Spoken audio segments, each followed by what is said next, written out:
ನಮಸ್ಕಾರ ಪ್ರೀತಿಯ ವೀಕ್ಷಕ ಬಂಧುಗಳೇ, ಲೈಫ್ ಬುಕ್ ಕನ್ನಡ ಯೂಟ್ಯೂಬ್ ಚಾನಲ್ಗೆ ಸ್ವಾಗತ. ಬನ್ನಿ, ನಾನು ಇವತ್ತಿನ ದಿವಸ ಕೊಪ್ಪಳ ಜಿಲ್ಲೆ ಯಲಬುರ್ಗಾ ತಾಲೂಕಿನ ಕಲ್ಬಾವಿ ಗ್ರಾಮದಲ್ಲಿದ್ದೀನಿ. ಈ ಕಲ್ಬಾವಿ ಗ್ರಾಮದಲ್ಲಿ ದೇವಪ್ಪ ಆಚಾರ್ಯರವರು ಇದ್ದಾರೆ. ದೇವಪ್ಪ ಆಚಾರ್ಯರವರನ್ನ ಮಾತಾಡಿಸಿ ಆಗಿನ ಅಂದ್ರೆ ಸ್ವತಂತ್ರ ಪೂರ್ವದಲ್ಲಿ ಬದುಕು ಹೇಗಿತ್ತು, ಅವರ ಸ್ವತಂತ್ರ ಸಿಕ್ಕ ನಂತರ ಆಗಿನ ಕಾಲದ ಬದುಕು ಹೇಗಿತ್ತು ಅಂತಕ್ಕಂಥ ವಿಚಾರದ ಬಗ್ಗೆ ತಿಳಿದುಕೊಳ್ಳೋಣ. ಬನ್ನಿ ವೀಕ್ಷಕರೇ, ದೇವೇಂದ್ರಪ್ಪ ಆಚಾರ್ಯರವರನ್ನ ಮಾತಾಡ್ಸೋಣ. ಲೈಫ್ ಬುಕ್ ಕನ್ನಡ ಯೂಟ್ಯೂಬ್ ಚಾನಲ್ಗೆ ಸ್ವಾಗತ. ಈ ವಿಡಿಯೋ ಹೊಸದಾಗಿ ಯಾರು ನೋಡ್ತಾ ಇದ್ದೀರಿ, ಲೈಕ್ ಮಾಡಿ, ಶೇರ್ ಮಾಡಿ, ಕಮೆಂಟ್ಸ್ ಮಾಡಿ ಅಂತ ಹೇಳ್ತಾ ವಿಡಿಯೋವನ್ನ ಪ್ರಾರಂಭ ಮಾಡೋಣ. ಬನ್ನಿ ವೀಕ್ಷಕರೇ. ಆರಾಮಿದ್ದೀರಿ? ಏನ್ ಅಜ್ಜ ನಿಮ್ಮ ಹೆಸರು? ನಮ್ಮ ಹೆಸರು ದೇವೇಂದ್ರಪ್ಪ ಆಚಾರ್. ದೇವೇಂದ್ರಪ್ಪ ಆಚಾರ್. ಓಕೆ ಅಜ್ಜರ, ಎಷ್ಟು ನಿಮ್ಗೆ ವಯಸ್ಸು? 83. 83 ವಯಸ್ಸಾಗ್ಯಾವ್ರಿ. ನಿಮ್ ಕಾಲದೊಳಗ ಸ್ವತಂತ್ರ ಸಿಕ್ಕಿತೇನಪ್ಪ? ಅವಾಗ ನೆನ್ತಿರೋದು ಸ್ವತಂತ್ರ. ನಾವ್ ಇವ್ರಂತಾಗಿದ್ವಿ. ಅವಾಗ ಹೋದ್ರ ನಮ್ಮವ್ರು, ನಮ್ಮ ಅಪ್ಪ ಅವ್ರನ್ನೆಲ್ಲ ಹಿಡ್ಕೊಂಡ್ ಹೋಗಿದ್ರು. ಎಲ್ಲಿಗೆ ಹೋಗಿದ್ರು? ಕುಷ್ಟಿಗೆ ಹಾಕಿದ್ರು ಮೊದ್ಲ. ಅಲ್ಲಿಂದ ಗಡಕ್ ಹಾಕಿದ್ರು. ಅಲ್ಲಿಂದ ಗುಲ್ಬರ್ಗ್ ಹಿಡ್ಕೊಂಡು ಹೋಗಿದ್ರು. ಬೇಡಿ ಹಾಕಿ ಹಿಡ್ಕೊಂಡ್ ಹೋಗ್ಬಿಟ್ರು. ಅವ್ರು ರಜಾಕರ್ ಟೈಮ್ ಒಂದ್ ಎಲ್ಲಾರು ಹಿಡ್ಕೊಂಡು ಹೋದ್ರು. ಈ ಮನೆ ಐತಲ್ಲ, ಆ ಮನೆ ಯಜಮಾನ ಮನುಷ್ಯ ನಮ್ಮ ಅಪ್ಪನವ್ರ ವಾರಿಗೆ ಸ್ವಲ್ಪ ಆತ ಸತ್ಯಾಗ್ರಹಕ್ಕೆ ಹೋದ. ಹೋಗಿ ತೊಂಗಲ್ ಕುಂಟ್ಯಾಗ ಬಡಿಗೇರಿ ಶಂಕರಪ್ಪ ಅಂತ ಅದ ನೋಡಿ, ಅವ್ರ ದೊಡ್ಡಪ್ಪ ಪಂಪಣ್ಣ ಅಂತೇಳಿ ಶಾಸ್ತ್ರಿಗಳಂತ ಆತ ಬತ್ತ. ತಾಳಿಕೆರೆಗೆ ಒಬ್ರು ಬಸವಂತಯ್ಯನರು, ಇಷ್ಟು ಮಂದಿ ಹೋಗಿದ್ರು. ಎಲ್ಲರೂ ಬಂದ್ರು. ಪಂಪಣ್ಣ, ಇನ್ನೊಬ್ಬ ಬುಡ್ಕುಂಟಿ ಜಗನ್ನಾಥ್ ಪಾಲಿಕೆ ಅಂತೇಳಿ ಬ್ರಾಹ್ಮಣರತ್ತ ಆತ ಬತ್ತ. ಈ ಮನೆ ತಗೋಬತ್ತ ಉಳ್ಕಂದ್ರ ಅಲ್ಲಿ ಗುಲ್ಬರ್ಗ ಜೇರಿಗೆ ಹಾಕ್ಯಾರ ಅವ್ರನ್ನ. ಅಲ್ಲಿ ಹೋರಾಡಿ ಅವರು ಇದು ಸ್ವಾತಂತ್ರ್ಯ ಸಿಕ್ಕಿಂದ ಊರಿಗೆ ಬಂದ್ರು. ಬಂದಾಗ ಅವ್ರಿಗೆ ಮೊದ್ಲ 40 ರೂಪಾಯಿ ಕೊಡ್ತಾರೆ ಪಗಾರ. ಸ್ವತಂತ್ರ ಯೋಧರ ಆಗಿದಕ್ಕ 40 ರೂಪಾಯಿನೂ ಕೊಡ್ತಿದ್ರು.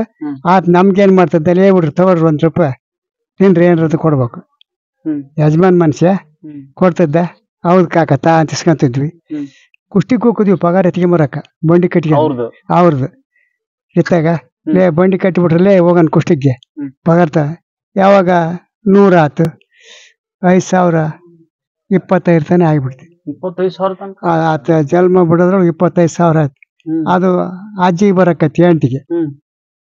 ಅಲ್ಲಿಂದ ಆ ಎಮ್ಮ ತೀರ್ಕೆಯಿಂದ ನಿಲ್ಲಾತದ. ಇವ್ರು ಬಸವಂತಯ್ಯನವ್ರದ್ದು ಬಾಳ ಬಂತ ಅವ್ರದ್ದು. ಅವ್ರಲ್ಲಿ ಶಿವಯೋಗ ಮಂದಿರ ಕುಷ್ಟಿಗೆ ಮಾಡ್ಯಾರ. 4 ಮರೆ ಮನಿ NH ಕೆಳಗ. ಆ ಓಸು ಅವ್ರ ಮಾಡಿದ ಆ ರೊಕ್ಕದಾಗ.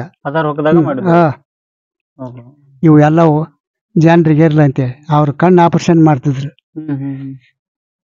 ಆತ ಬರ್ತದ ನಮ್ಮ ಹತ್ರ ಬಸವಂತಯ್ಯ ಅಜ್ಜ. ಅದು ಒಂದು ನಮ್ಮ ಮಠಕ್ಕೆ ಒಂದು ತೇರು ಮಾಡಿಸಿದ್ರು. ಯಾರೋ ನೆಲಜರಿ ಅಂಪನಗೌಡ ಮಾಡಿಸ್ಕೊಟ್ಟಿದ್ದ. ಅದನ್ನ ಹಚ್ಚ ಮುರಿದತ್ತು. ಆ ಊರು ಬಡಿಗೇರಿಗೆ ಬರಲ್ಲ ಅದು ಮಾಡಾಕ. ನಾವು ಅಲೆಯಲ್ಲಿ ಮಾಡ್ತಿದ್ವಿ. ಮತ್ತೆ ಒಬ್ಬವನ್ನ ಕೊಟ್ಟು ಕಳಿಸ, ಸೈಕಲ್ ಕೊಟ್ಟು, ಇವಕ್ಕೆ ಮಾಡಕ್ ಬರುವಲ್ದು, ಹೆಂಗ್ ಕೆತ್ತಾವ ನೋಡಿ, ಇದು ಹೆಂಗ್ ಮಾಡ್ಬೇಕಂದ. ಇರ್ತಾರ ಕೆತ್ತಬಾಡ್ರಿ ಅಂತ ಬಿಡಿಸಿ ಅವ್ರನ್ನ. ಮತ್ತೆ ಇದು ಗಾಲಿ ಐತಲ್ಲ, ಈ ಒಳ್ಳೆ ಎಷ್ಟು ರೌಂಡ್ ಐತೆ, ಇದನ್ನ ಕೈವಾರಾಗಿ ತೊಗೋಬೇಕು ನಡ್ಕರ್ಬ್ ಮಾಡಿ. ಇದನ್ನ ಈ ಒಳ್ಳಿಗೆ ಯಾವ್ದಾರು ಹಚ್ಚಿ ಅಲ್ಲಿ ಮಟ್ಟ ಕೊರಿಬೇಕು. ಕೊರೆದು ಕೆತ್ತಬೇಕು, ಎಂಟು ಮಾಡ್ಬೇಕು. ಆಯ್ತಪ್ಪ ಅಂದ್ರೆ ಮಾಡಿದ್ರ ಅವಾಗ ಆತು. ಅದ ಮಾಡಿದ್ದ ಅವಾಗ. ಈಗ ವಸ್ತು ಮಾಡ್ಸ್ಯಾರ ತೇರ್, ಮೊನ್ನೆ ಮಾಡ್ಸ್ಯಾರ ಅಂತ ಹೇಳಿದ್ರು. ನಿನ್ನಿತ್ತ ಜಾತ್ರಿ. ಹೋಗಿದ್ರನಪ್ಪ? ಆಗದಿಲ್ಲಲ್ಲ. ಈಗ ಮಕ್ಳು ಬೈತಾರೆ ಎಲ್ಲಿ ಹೋಗ್ಬೇಡ ಅಂತ. ಈತ ಮಲ್ಲಣ್ಣ ಅಣ್ಣನ ಮಗ ಆತು. ನಮ್ಮ ಅಣ್ಣ ಚಲೋ ಇದ್ದ, ಸಣ್ಣತ್ ಭಾಳ ಚಲೋ ಇದ್ದ. ಈಗ ಇಲ್ಲೇ ಕುಷ್ಟಿಗೆ ಮಾಸ್ಟರ್ ಅದನ, ಕೇಶವ ಅಂತೇಳಿ ಬಡಿಗೇರಂತ. ಅವರಪ್ಪ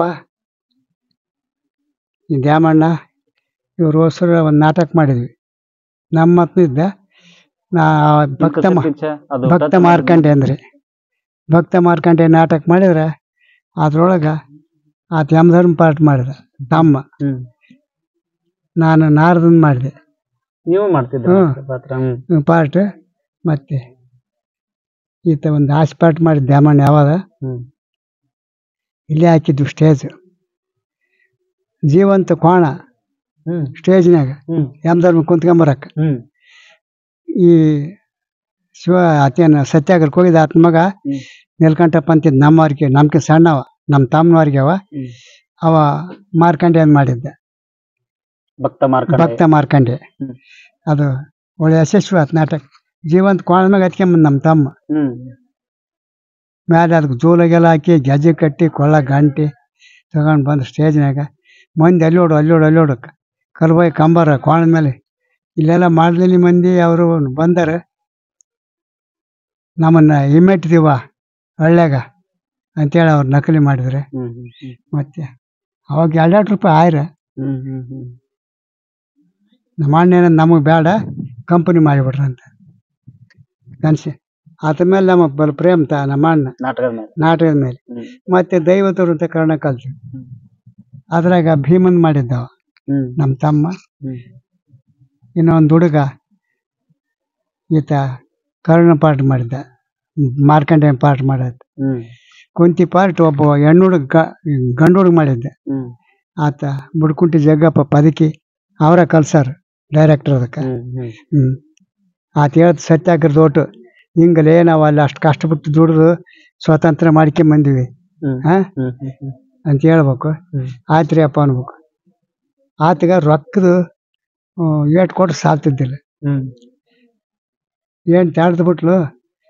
ನಾವು ಹಿರಿಯರ ಮ್ಯಾಗಿದ್ದಾರೆ, ನನಗೆ 1,000 ಕೊಡ್ಸಂದ. ಮತ್ತೊಂದು 1,000 ರೂಪಾಯಿ ಯಾರ ಹತ್ರ ಎಷ್ಟು ಕೊಟ್ಟೆ. 1 ವರ್ಷ ಬರೋ ರೊಕ್ಕ ತಿರುಗಿ ಇವ್ರ ಹೋಸ್ರಿಗೆ ಪಾರ್ಟ್ನರ್ಗೆ ಹೇಳಿ ನಾಟಕ ಎತ್ತು ಎಲ್ಲರೂ ಕೊಡ್ರಪ್ಪ 5 ಹತ್ತತ್ತು. ಮತ್ತೆ ಅವಾಗ ಅಲ್ಲೇ ಕೊಟ್ಟುಬಿಟ್ಟ ಆತ. ನಮ್ಗೆ ಆತನ ಗುರು ಅವಾಗ ಈ ಸತ್ಯಾಗ್ರಹ ಹೇಳ್ಬೇಕಾರ. ಈ ಹುಣ್ಸೆಳಮ್ಮಂತ ಯಜಮಾನ. ಮತ್ತು ಸಾಯೋವರೆಗೆ ಆತ ಕುಷ್ಟಿಗೆ ಹೋಗಿ ತಗೊಂಡಾಗಿಂದ ಗಡಿಗೆ ಇಲ್ಲೇ ಬರೋಕಾಯ್ತು ಮನೆಗೆ. ಬಂದ ಕೂಡಲೇ ಮಕ್ಕಳಿಗೆ ಹೆಂಡ್ರಿಗೆ ಭಾಳ ಚಲೋ ಮಾಡ್ದ. ಅದು ನಮಗೂ ಸ್ವಲ್ಪ ಕೊಡ್ತದ್ದ. ಅಂದ್ರೆ ಆತಗ ನಮ್ಗನ ಅಣ್ತಂಬ್ರದ್ದಾಗಿದ್ವಿ, ಒಂದೇ ಮನೆಯವ್ರದೈತಿ. ಉಣ್ಣೋದು ಅವ್ರಿಗೆ ಒಂದು ಇಳಿಗೇರಿಗೆ ಜಾಮೀನಾಗಿದ್ದ ಆತ. ನಮಗೆ ತಿಳಿಬಲಕ್ಕ ಮಾಮೂಲಕ್ಕ ಏನ್ ಜಾಮೀನು ಅಂದ್ರೆ ಜಾಮೀನು ಅವ್ರಿಗೆ ನಡಿವಾಯ ಇದ್ದ. ಆ ಆಸ್ತಿಗೆ ಬರ್ಕೊಟ್ಬಿಟ್ಟಿದ್ದ ಇಡೀ ತಮ್ಮ ಆಸ್ತಿ ಒಟ್ಟು. ಅದು ಅವ್ರದ್ದು ದುಡ್ಡು ಕಟ್ಟಲಿಲ್ಲ, ಮಾಮೂಲಿಯದ್ದು ಜಪ್ತಿ ಬಂದ್ಬಿಡ್ತಿ.